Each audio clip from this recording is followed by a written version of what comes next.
P T I رہنما election مہم کے سلسلے میں گلگت بلتستان کے مختلف علاقوں کا دورہ کرنے جا رہے تھے۔ وزیر اعلیٰ خیبر پختونخوا سہیل آفریدی کا رد عمل، کہا یہ رویہ غیر جمہوری غیر سیاسی ہے، گلگت بلتستان کو نوگو ایریا نہیں بننے دیں گے، ہمارے پارلیمنٹیرینز کو جلد رہا نہ کیا گیا تو خود گلگت بلتستان جاؤں گا، ایسے رویوں سے نفرتیں بڑھ رہی ہیں۔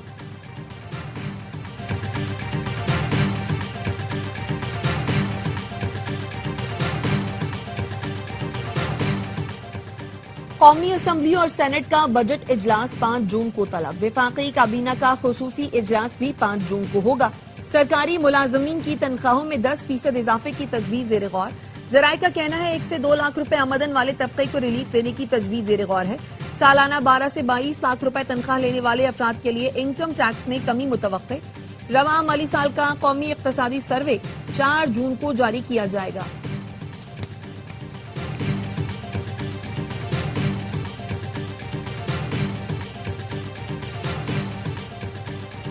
وزیر اعلیٰ سنگھ مراد علی شاہ کی ورلڈ بینک کی کنٹری ڈائریکٹر سے ملاقات، کراچی میں پانی کی فراہمی، انفراسٹرکچر منصوبوں اور K4 آگمنٹیشن پر پیش رفت کا جائزہ۔ مراد علی شاہ نے کہا کراچی کی بڑھتی ہوئی آبادی کے لیے پانی کا مؤثر انتظام اور شفاف گورننس ناگزیر ہے۔ ورلڈ بینک کے تعاون سے پانی کی فراہمی کا جدید اور پائیدار نظام بنانا چاہتے ہیں۔ K4 کراچی کے لیے انتہائی اہم منصوبہ ہے۔ وزیر بلدیات اور میئر کو ہدایت کی ہے کہ منصوبے کی راہ میں حائل تمام انتظامی اور تکنیکی رکاوٹوں کو دور کیا جائے۔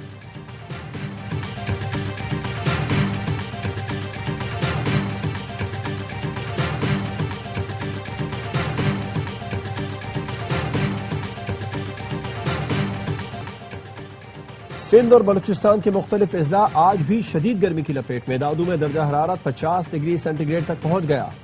سکھڑ، شکارپور، جیکب آباد، لاڑکانہ، تھرپارکر، مدین چٹا، حیدرآباد، سبی، تربت اور پنجگور میں بھی پارا ہائی۔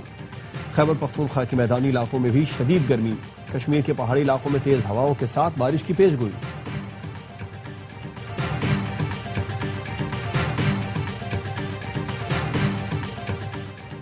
کراچی بندرگاہ کے قریب کھلے سمندر میں 2 جہاز ٹکرا گئے۔ تصادم جہاز ایم وی نیوا اور ایم وی پاپو کے درمیان ہوا۔ تصادم کے باعث ایم وی پاپو سے کنٹینر سمندر میں گر گئے۔ چیئرمین KPT کا کہنا ہے جہاز حادثاتی طور پر ٹکرا ہے، کوئی جانی نقصان نہیں ہوا۔ واقعے سے متعلق مزید تحقیقات جاری ہے۔ وزیر بحری امور جنید انوار چودھری نے واقعے کی رپورٹ طلب کر لی۔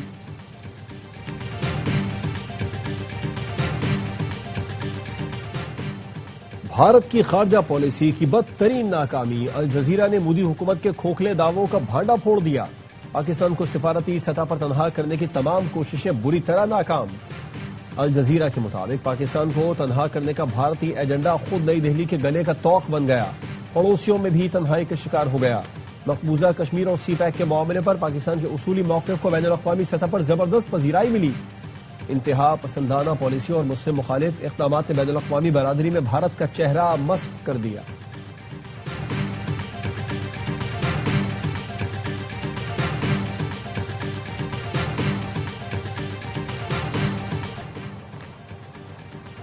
اقوام متحدہ نے اسرائیل کو بلیک لسٹ کر دیا۔ عرب میڈیا کے مطابق اسرائیل کو ان ملکوں اور تنظیموں کی فہرست میں شامل کیا گیا ہے جن پر انسانی حقوق کی سنگین خلاف ورزیوں کے الزامات ہیں۔ اقوام متحدہ کے اقدام کے بعد اسرائیل نے UN سیکرٹری جنرل انطونیو گوتریس سے اپنے تمام روابط ختم کرنے کا اعلان کر دیا۔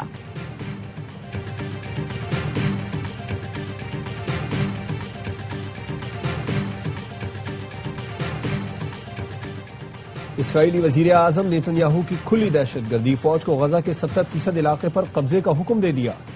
مقبوضہ مغربی کنارے میں غیر قانونی اسرائیلی بستی میں نیوز کانفرنس، اسرائیلی فوج کو غزہ کے مزید حصوں پر قبضہ کرنے کی ہدایت دی۔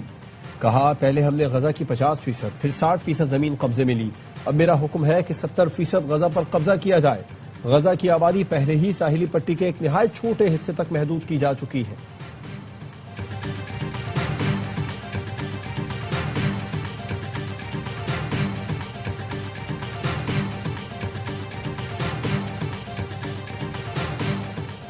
اسرائیلی فوج کی فلسطینیوں پر وحشیانہ بمباری، فضائی حملے جاری۔ جنوبی غزہ کے علاقے خان یونس میں مزید 3 فلسطینی شہید، شیلنگ کے نتیجے میں متعدد فلسطینی زخمی ہو گئے۔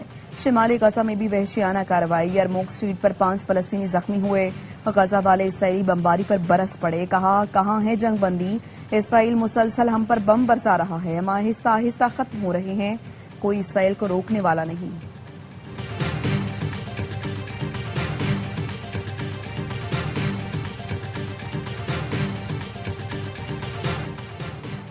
روسی صدر ولادیمیر پوٹن کا انٹرنیشنل آرٹیفیشل انٹیلیجنس الائنس قائم کرنے کا اعلان، کہا روسی اقدام کا مقصد AI میدان میں امریکی بالادستی کو چیلنج کرنا ہے۔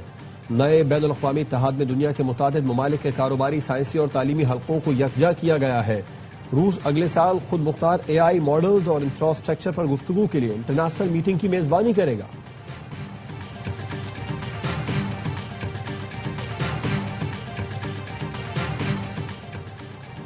امریکی خفیہ ایجنسی CIA کا سابق سینئر ترین عہدیدار بڑے اسکینڈل میں گرفتار۔ FBI کا ورجینیا میں ڈیوڈ رش کے گھر پر چھاپا، $40 ملین کے سونے کے بسکٹ برآمد۔ FBI کا کہنا ہے ملزم کے گھر سے 303 سونے کے بسکٹ، $20 لاکھ نقد اور 35 لگژری گھڑیاں ملی۔ ڈیوڈ رش نے دفتری اخراجات اور خفیہ آپریشنز کے بہانے کروڑوں ڈالرز کا سونا وصول کیا تھا۔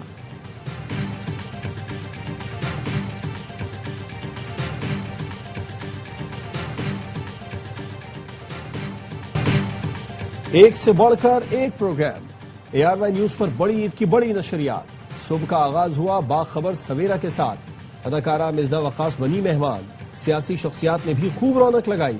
اعتراض ہے عید اسپیشل میں لگے گی شوبز، صحافت، سپورٹس اور سیاسی خواتین کی بیٹھک۔ پروگرام ہوشیاریاں میں دیکھیے اداکار وسیم عباس کو صرف ARY نیوز پر۔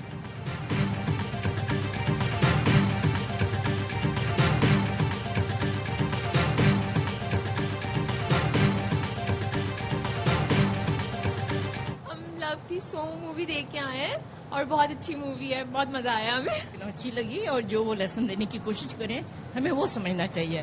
ایکچولی پاکستان میں بنی ہے اور اتنے کم بجٹ پہ اتنی اچھی فلم بنی ہے، میں تو ویٹ کروں گی 2 بھی کنٹینیو ہوگا۔ فلم بینوں کے لیے بڑی عید پر بڑا تحفہ، Salman Iqbal films, ARY films اور پرویز ملک فلمز کی پیشکش۔ فلم لو دی زو نے دھوم مچا دی، کراچی، لاہور اور پنڈی کے سنیما گھروں میں فلم دیکھنے شائقین امڑ آئے۔ پروڈیوسر اور کاسٹ فلم کی کامیابی کے لیے پرامید۔